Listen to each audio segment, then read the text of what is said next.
and welcome to Laugh Your Way to a Better Marriage. I'm so glad you're here. This is the marriage seminar for people who hate marriage seminars. Hoo-ah! All right?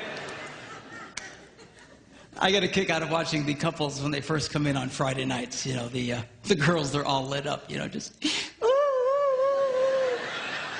I got him here, I got him here, I got him here, you know. And the guy's going, oh, man, I can't believe, you know, I got here. But it's cool, guys. You can relax. You're going to love it. This is not one of those let's beat up on the men for not being women seminars. Yeah. That's what I'm talking about. And what is it with that anyway?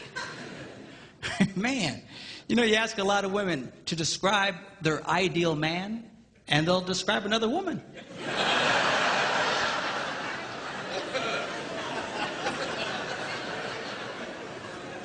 What's up with that? You know? So we're not going to do that. We are going to just go with this thing in a normal, healthy way. We're men. Men are men. We're not sick. We're not perverted. We're not twisted. You know, we're not broken. We're men. All right? And God, yeah, hoo-ah. And God made us the way we are for a reason. And I'm going to show you girls what that reason is. Okay? And I'm going to try and explain to you the world of men a little bit through this thing. We'll also discuss the women's side of things as well. But I really want you to understand this men thing. Women are much more complicated than men. Men are very simple. Simple. S-E-X. Simple. All right? So...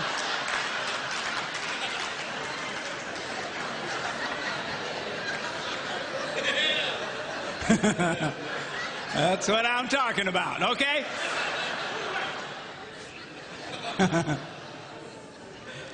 So we're going to have fun. We should have a really, really great time. Now, tonight we're going to do a session called The Tale of Two Brains, hence the two brains. And we're going to be discussing how men and women think very differently from each other.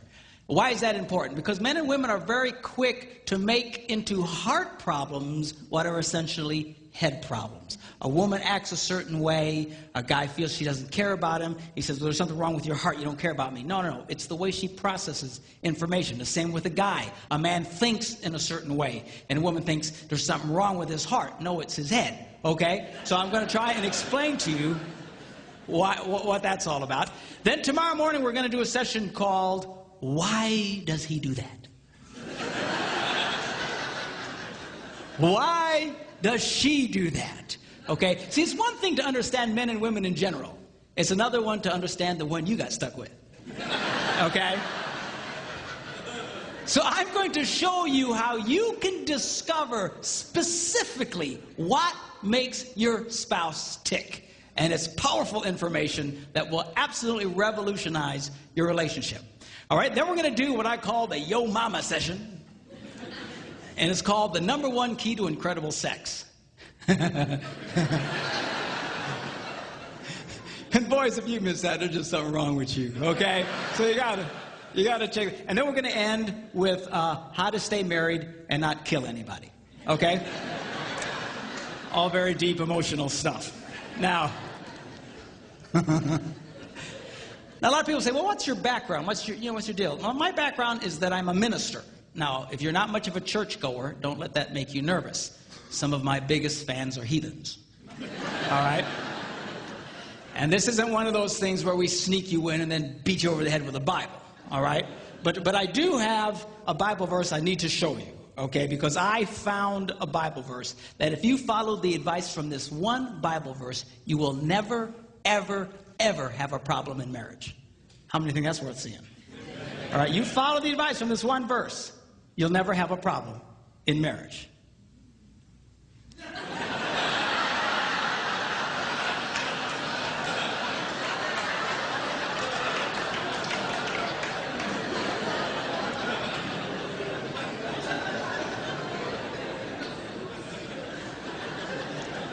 It says it's good for a man not to marry. All right?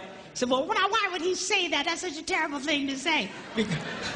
Because he goes on to explain, he who marries will have trouble in this life.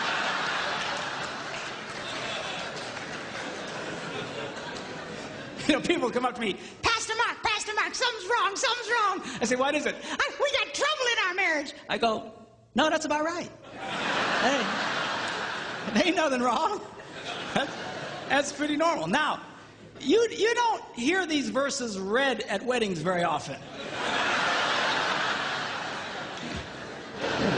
Kind of downplay that. You don't see those on Hallmark cards. You don't see them on cakes with pretty calligraphy. He who marries will have trouble, but it's too late for you.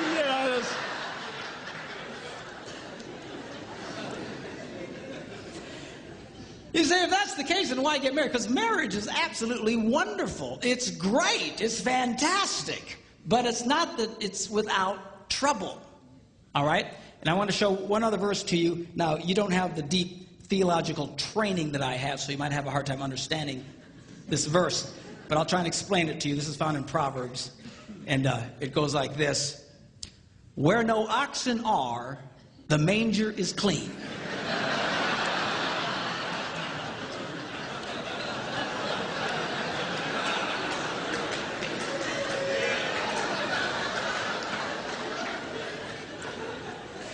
Let me explain that to you, okay?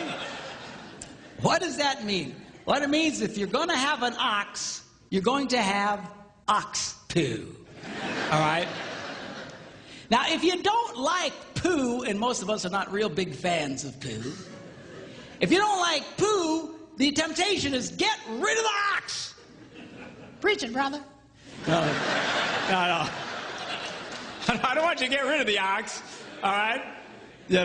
So, well, why would you keep the ox around? Because he goes to the second half of the verse, it says, because much increase comes by the strength of the ox. Well, now there's the catch-22. On the one hand, we all love the benefit of the ox, but nobody likes the poo.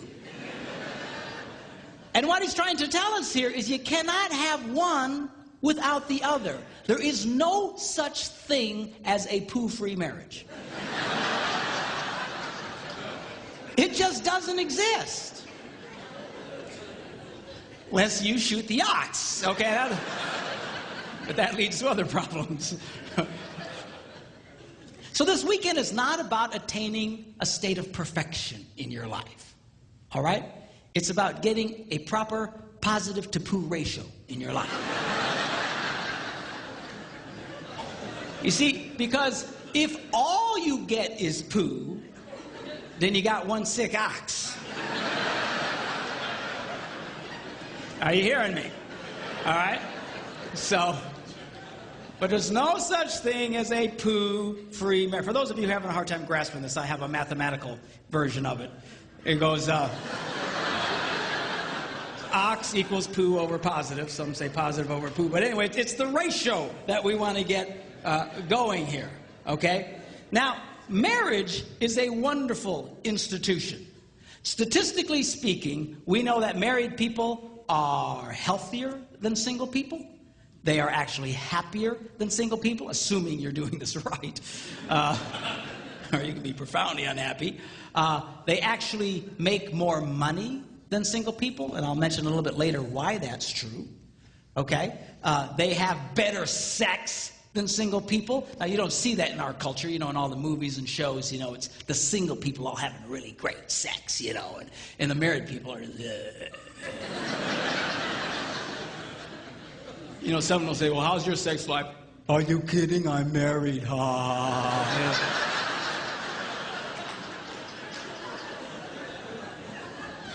And it's not true. It's a bunch of baloney. Okay? Married people have great sex compared to single people. Single people don't even know what they're doing, for crying out loud. Okay?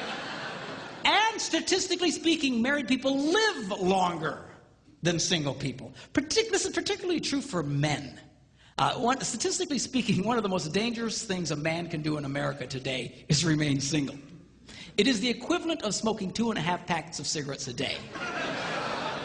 It's true. They found that if you take someone who has 2.5 packs of cigarettes a day,